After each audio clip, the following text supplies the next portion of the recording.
السلام علیکم ورحمۃ اللہ وبرکاتہ نحمده ونصلی علی رسولہ الکریم اما بعد۔ آج کا سبق سن لیجئے۔ آج کے سبق کی سرخی ہے نماز سے دوستی کیجئے، پارٹ نمبر 73۔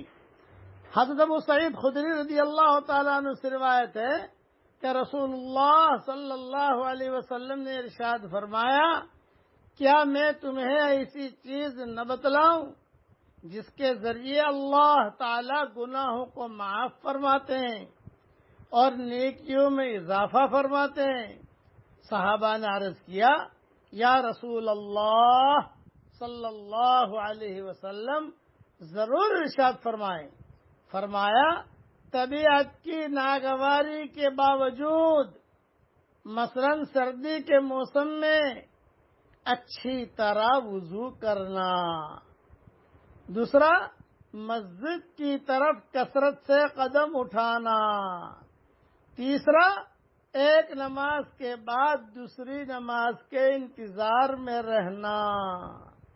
چوتھا، جو شخص بھی اپنے گھر سے وضو کر کے مسجد میں آئے اور مسلمانوں کے ساتھ باجماعت نماز پڑھے، پھر اس کے بعد والی نماز کے انتظار میں بیٹھ جائے تو فرشتے اس کے لیے دعا کرتے رہتے ہیں، اے اللہ اس کی مغفرت فرما، اے اللہ اس پر رحم فرما، اے اللہ اس کی مغفرت فرما، اے اللہ اس پر رحم فرما۔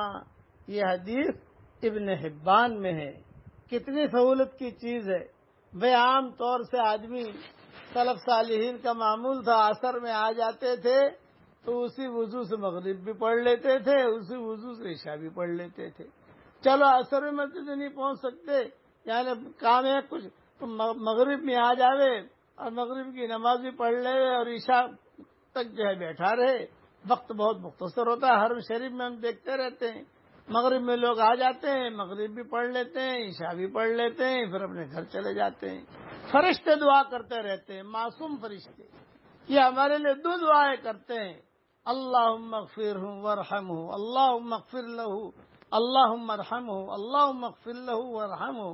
اللہ تعالیٰ یہ دعا ہم سب کے لیے قبول فرمائے، اس لیے اس کا اہتمام کریں، اور جو بھی حدیث سنی جا رہی ہیں اس کو بار بار اپنے گھر میں دہرائیں تاکہ اس سے ہمارے ایمان میں تازگی ہو۔ اللہ تعالی ہم سب سے راضی ہو جائے اور ہم سب کا نگہبان ہو جائے۔ آمین۔ وآخر دعوانا ان الحمدللہ رب العالمین۔